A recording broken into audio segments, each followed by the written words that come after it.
চলে যান, সাহাবীওয়ালা একটা সুন্নাত আদায় হয়ে যাক। জোরে বলেন আলহামদুলিল্লাহ। আরেকটা আওয়াজ করে বলেন আলহামদুলিল্লাহ। কেউ কার্পণ্য করবেন না।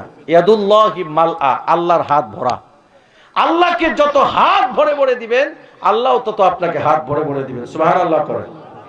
আমার এক উস্তাদ ছিলেন, আমার উস্তাদ মুফতি মানসুরুল হক বলতেন। মুফতি মানসুরুল হক সাহেব বলতেন যে আমি যখন ছোট্টবেলায় আব্বার সাথে মসজিদে যেতাম, তখন আমার আব্বাজান মসজিদে যদি 5 টাকা দান করতেন, তখন অনেকগুলি 5 টাকা ভাঙ্গিয়ে অনেকগুলি কয়েন বানাইতেন। আগে তো 5 শিকে ছিল, 5 পয়সা ছিল, 10 পয়সা ছিল, 10 আনা ছিল না, তারপরে 25 পয়সা ছিল, 8 আনা ছিল। 8 আনা দিয়ে আইসক্রিম খাইছি তো আমি নিজেই, 4 আনা দিয়ে হজমুলা খেয়েছি আমি নিজেই, 10 আনা দিয়ে হজমুলা খেয়েছি। কুয়াশা চকলেট ছিল না, ওটা কিন্তু কত করে ছিল? 4 আনা করে ছিল মেয়ে।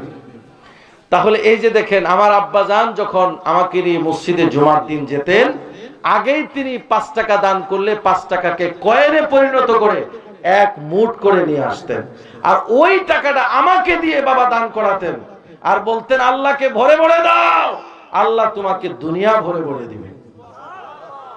যা বললাম তাতে সুবহানাল্লাহ মাটির নিচেই গেল না। আওয়াজ করে বলেন সুবহানাল্লাহ। খাবলা মাইরা পকেটে যা আছে সব দিয়ে দেন তো, আর দেখেন তো আল্লাহ দেয় কিনা। আগামী বছর থেকে না দিলে কিপটামি শুরু করবেন, দেওয়ার দরকার নেই। আল্লাহর সাথে একটা চ্যালেঞ্জ হয়ে যাক, পারবেন তো? রুমাল কোথায়? রুমাল যাক, রুমাল যাক।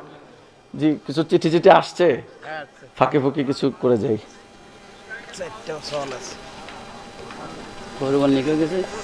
নারীদের চেহারা বের করা জায়েজ আছে কিনা? একদমই জায়েজ নাই।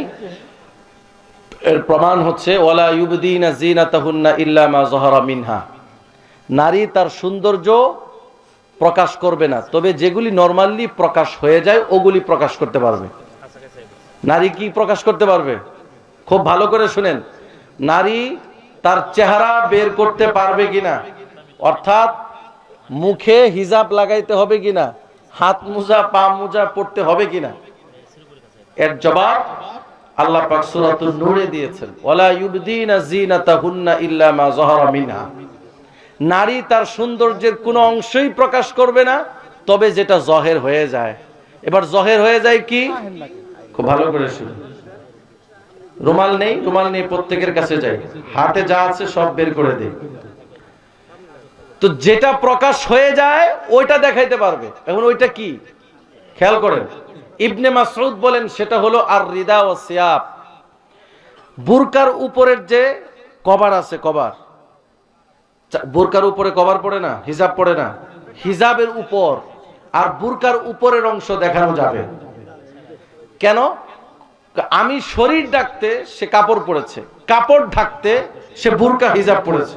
এখন বুরকা হিজাব ঢাকতেও যদি তার আরেকটা কাঁথা লাগে, কাঁথা ঢাকতে কম্বল লাগবে, তো ওই মহিলা চলবে কি করে? এজন্য যেটা হিজাব পড়েছে এবং বুরকা পড়েছে ওইটার উপর তো আর ঢাকা সম্ভব না, সম্ভব, এজন্য ওইটা খোলা রাখবে। আর ইবনে আব্বাস বলেন যেটা খোলা রাখতে পারবে সেটা হচ্ছে চেহারা এবং 2 হাতের কবজি, ওয়াল খাতাম এবং হাতের আংটি। কিন্তু ইবনে কাসিরের মধ্যে বলা হয়েছে এটা বাদ, এটা নেওয়া যাবে না, কারণ ফিতনা বেশি, পর্দা বেশি লাগবে। সাদ্দান লিল বাপ, যাতে করে গুনাহ একেবারে সৃষ্টি নাই হতে পারে, এটাকে সাদ্দান লিল বাপ বলে। গুনার দরজাকে বন্ধ করতে পর্দা বেশি লাগবে। আর আপনারাই বলেন তো পর্দা বেশি কার রিওয়ায়াতে? ইবনে মাসউদের রিওয়ায়াতে না আব্বাসের রিওয়ায়াতে? ইবনে মাসউদ, মাশাআল্লাহ। কারণ ইবনে মাসউদ বলছেন পুরো চেহারা রাখবে, হাত মোজা পরবে, পা মোজা পরবে, কোনো কিছুই খোলা রাখতে পারবে। তবে এগুলার উপরের অংশ, এগুলিতে ঢেকে রাখা অসম্ভব, এজন্য ওগুলি খোলা রাখতে পারবে। কথা কি বুঝছেন? কি বুঝলেন? নারী কি চেহারা খোলা রাখবে না ঢেকে রাখবে? হাত মোজা পা মোজা পরবে কি পরবে না? জি। এরপরে কি আছে? জালিমদেরকে ইসলামের দাওয়াত না দিয়ে সরাসরি তাদের উপরে হামলা করা যাবে কি? বিলকুল না। আবু দাউদ শরীফের কিতাবুল জিহাদের মধ্যে হাদিস আসছে, যখন তুমি এরকম আরো অনেক হাদিস আসছে, মুআজ ইবনে জাবালকে রাসূল সাল্লাল্লাহু আলাইহি সাল্লাম পাঠিয়েছেন ইলাল ইয়ামান, বলছেন তুমি যাদের কাছে যাচ্ছ, ইন্নাকা তাতি আহলাল কিতাব, তুমি এমন কওমের কাছে যাচ্ছ যারা হচ্ছে ইহুদি খ্রিস্টান, যখন তুমি তাদের কাছে যাবা সর্বপ্রথম ফাদউহুম ইলা শাহাদাতি আল্লাহ ইলাহা ইল্লাল্লাহ, প্রথমেই তাদেরকে কালেমার দাওয়াত দিবা। যদি তারা মেনে নেয় তাহলে ফুরিজা আলাইহিম খামসু সালাওয়াতিন ফি ইয়াউমিন ওয়া লাইলিন, বলে দিবা 5 ওয়াক্ত নামাজ পড়তে হবে, যাকাত দিতে হবে। আর যদি না মানে তাহলে ট্যাক্স কর দিতে হবে। যদি এটাও না মানে তাহলে বলবে বাইনানা ওয়া বাইনাহুম আসসুয়ুফ, তাহলে তোমাদের মাঝে আর আমাদের মাঝে ফায়সালা করবে তরবারি। তাহলে আপনারাই বলেন, বিশ্বনবী হযরত মুআজকে পাঠিয়েছিলেন কাফের মুশরিকদের কাছে, ইহুদি খ্রিস্টানদের কাছে। আগে কি মার দিতে বলছেন না আগে কালেমার দাওয়াত দিতে বলেছেন? তাহলে আগে হামলা না আগে দাওয়াত? আশা করি আপনারা বুঝছেন বিষয়টা। শিয়ারা কি কাফের? কাফের হলে তাদের বিষয়ে কিছু আলোচনা করলে ভালো হয়। শিয়াদের মধ্যে 12টা গ্রুপ আছে। শিয়াদের মধ্যে কয়টা গ্রুপ আছে? 12টা গ্রুপ, শিয়া ইসনা আশারা।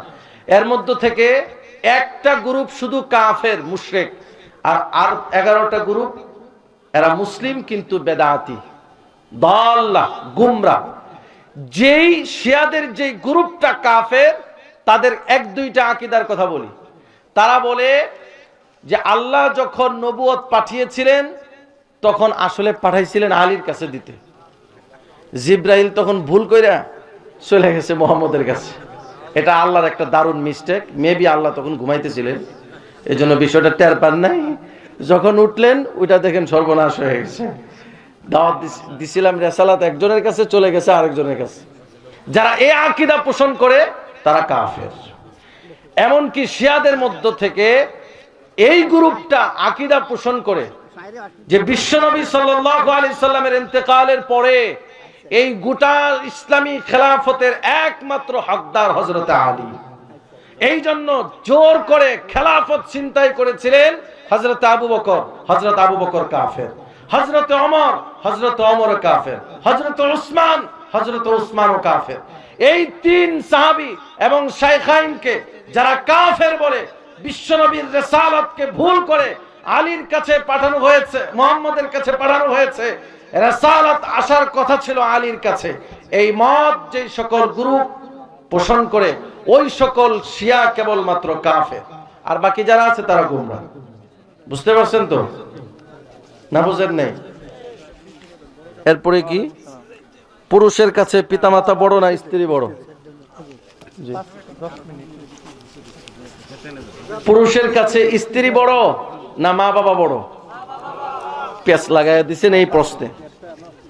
আচ্ছা আমি আপনাদেরকে বলি, খুব খেয়াল করে শুনেন, আপনাদের অনেক প্রশ্নের সহজ সমাধান হয়ে যাবে। বউ বড় না মা বাবা বড়? জোরে বলেন। একটা তো কইয়া ফেলাইলেন মা বাবা বড়। না, বয়সে বড় ঠিক আছে, অধিকারে কে বড়, কাকে প্রায়োরিটি দিতে হবে? আগে এই জিনিসটা খেয়াল করেন, সিদ্ধান্তের দিক থেকে কাকে প্রাধান্য দিবেন, বাবাকে না মাকে? এই যে আরেকটা ভুল করলেন। আদরের দিক থেকে কাকে প্রাধান্য দিবেন, মাকে না বাবাকে? সব মা। ওই যে মার ওয়াজ শুনে অভ্যস্ত, হামালাতহু উম্মুহু কুরহা ওয়া ওয়াদাআতহু কুরহা। মা কষ্টের পরে কষ্টে আপনাকে লালন করেছে, কাজে কষ্টের সাথে সৌজন্যতা, আদর, ভালোবাসার সম্পর্ক। মায়ের যেহেতু কষ্ট বেশি, মাকে আদর করতে হবে বেশি। কিন্তু সিদ্ধান্তের দিক থেকে বাবাকে প্রাধান্য দিতে হবে, কারণ বাবা পুরুষ, পুরুষের আকল বেশি। আর মা কি? নাকিসাতুল আকল। এই জন্য সিদ্ধান্তের দিক থেকে বাবাকে প্রাধান্য দিবেন, আর যত্নের দিক থেকে মাকে প্রাধান্য দিবেন। কথা বুঝতে পারছেন? এবার দেখেন মা বাবা, এখন দেখেন স্ত্রীর হক কি। আমরা বউকে বিয়ে করি অনেক সময় বাড়িতে কাজের বুয়া হিসাবে, এসে একটা খামোখা পাগলামি শুরু করি। জি জি, আমরা বাড়িতে বউ এনে একটা খামোখা পাগলামি শুরু করি। মা বাবা কি পাগলামি করে? আগেও এই ছেলেটা মাঝে মাঝে আর কি ফাইজলামি করতো, দোকানে আড্ডা মারতো, অথবা এদিক সেদিক টাকা পয়সা খরচ করত। বিয়ের পরে যদি ছেলেটা এদিক সেদিক টাকা পয়সা খরচ না করে বউয়ের জন্য একটা বিস্কিট কিনে নিয়ে আসে, বাস মা বাবার কপালে বাস পড়ছে, এই যে পোলাটা গোলাম হয়ে গেল, শেষ পোলাটা, এই যে শেষ। আর যদি শ্বশুর বাড়ি একবার গেছে আর 1 কেজি মিষ্টি নিয়ে গেছে, তাও আর আলী বাবা থেকে, তখন বলা শুরু করে পোলা কিনা নিয়ে গেছে, অযথা জন্ম দিছিলাম। জি, ঠিক আছে। তাহলে বউ বড় না? বউ, তাহলে বউয়ের জন্য আলাদা হক আছে। বিয়ে করে বউকে একটা আলাদা ঘর দিতে হবে, এটা তার হক। বিয়ে করে তাকে আলাদা একটা বাথরুম দিতে হবে, আলাদা রান্নাঘর দিতে হবে, এটা তার হক। এবং তিনি আপনার মা বাবার সেবা করতে বাধ্য নন। যদি করেন দয়া, আর না করলে আপনার জন্য উপায় নাই। হয় আপনার মা বাবার সেবা আপনি করবেন, তা না হলে খাদেম রেখে করাবেন। বউকে চাপ দেওয়া যাবে না। তবে বউ যদি করে তাহলে তার কপাল ভালো হবে। এবার তো কিছুটা বুঝছেন? আর বলা যাবে না। মুহাদ্দিস হুজুর আছেন, আরো প্রোগ্রামের অন্যান্য সিনিয়র ব্যক্তিরা আছেন, আমাদের প্রধান বক্তাও চলে আসছেন, দান করছেন তো। আচ্ছা, এখান থেকে কে মুঠ ভরে পড়ে